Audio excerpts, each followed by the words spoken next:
माननीय न्यायालय के समक्ष हमारे अधिवक्ता गणों ने चिंता जाहिर की और मैं चाहूंगा जो हमारे माननीय अधिवक्ता हैं फारूक भाई वो डिटेल में आपको कोर्ट के सामने जो चिंता है जो हमारे अधिवक्ताओं ने आज कहा वो आपको डिटेल में बता दें। जी देखिए, इसमें एक सबसे बड़ी समस्या क्या है, जिस बात का हमने ध्यान आकर्षित कराया कोर्ट के समक्ष, जो इंस्पेक्शन करना है अनरिलाइड डॉक्यूमेंट्स का।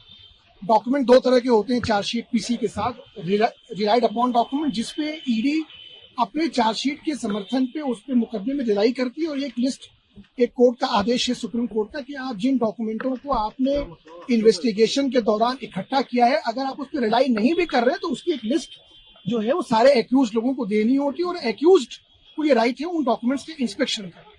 बड़े अफसोस की बात कि वो सेक्शन 50 के बयान जो 164 के बयान के पराधी में आते हैं और गलत बोलने पे उस पे कानून में सजा है, और जो ईडी ने रिकॉर्ड किए बहुत लोगों के खिलाफ, और आप सब लोग जानते हैं कि उन्हीं बयानों के आधार पर लोगों को मुजरिम बनाया गया जिनके खिलाफ कोई मुकदमा नहीं था।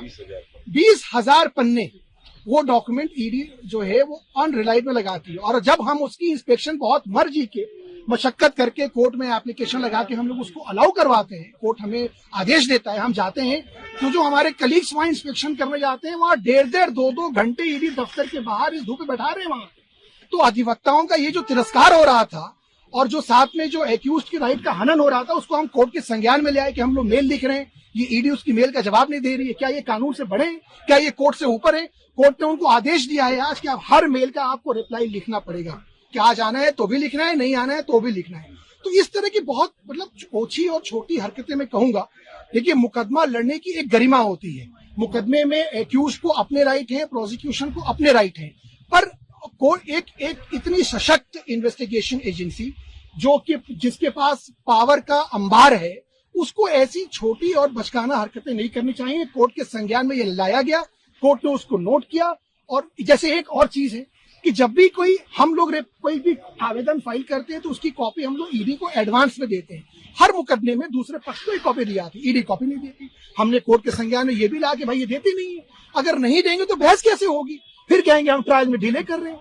आज जब आप कंप्लाइंस रिपोर्ट फाइल करने आ रहे हैं तो आपका ये दायित्व है कि आप वो एक कॉपी पहले हम लोगों को दे, डिफेंस को, वो देते ही नहीं। फिर आज उस पर भी कोर्ट ने कहा कि हम आदेश करेंगे कि आपको सारी कॉपियां पहले से दें। तो इस तरह की इनकी हरकतें मुकदमा में कुछ है नहीं, इन्हें तो खूब पता है, इस तरह की यहाँ वहां दाएं बाएं की चीजें करते रहते हैं, ये है। और बाकी इनके ये हम लोग इससे ये एक्सपेक्ट करते हैं, और ये कोर्ट भी एक्सपेक्ट करती है, और ये प्रोसीजर लॉ भी ये एक्सपेक्ट करता है कि जो गरिमा है, जो हमारी न्याय व्यवस्था की जो सिस्टम है, जो एक प्रोटोकॉल है, जो डिफेंस को फॉलो करना है वो डिफेंस फॉलो कर रहा है, जो ईडी को फॉलो करना है, ईडी सिर्फ ईडी है या सीबीआई सिर्फ सीबीआई है तो कानून से ऊपर है, ये कानून का सिस्टम नहीं है। यही बात हम लोगों ने बताने की कोशिश की। सर, क्या ये भी कोर्ट ने कहा है ईडी से कि अब तक कितने दस्तावेजों का इंस्पेक्शन कितने उसकी तरफ से किया, उसके बारे में डिटेल इन्फॉर्मेशन की आपसे भी मांगा इसके बारे में? जी, उन्होंने कंप्लाइंस रिपोर्ट फाइल की, उसी पे हमने ऑब्जेक्शन लिया। अब वो ये कह रहे हैं कि इस एक्यूज ने 2 घंटे किया, इसने 50 घंटे किया, वो कॉपी हमारे पास है नहीं। तो अब वो सच बोल रहे हैं, झूठ बोल रहे हैं। जब तक हमें वो कॉपी नहीं मिलेगी, मान लीजिए उन्होंने मेरे लिए बोला, संजय सिंह जी के लिए बोला कि इन्होंने 50 घंटे किए, हम कह रहे हैं हमने 70 घंटे किए, हमने 20 घंटे किए, तो ये कॉपी जब तक नहीं दोगे, जब तक हम बहस करेंगे कैसे? तो आप तो हाथ ही बांध दे रहे हो। फिर कहते हो कि फिर एक एप्लीकेशन लगाती है पुराने जज साहब के सामने कि इनको कहिए कोई एप्लीकेशन न लगाए और मुकदमे की कार्रवाई हो। कैसे मुकदमा चले? ये सवाल ये पूछना होगा ईडी से, आप लोगों को भी, मुकदमा चलेगा कैसे? कॉपीज क्यों नहीं दे रहे हैं? आखिर क्या छुपाना है? ऐसा छुपाने वाली क्या चीज है इसमें भी जो छुपाई जा रही है?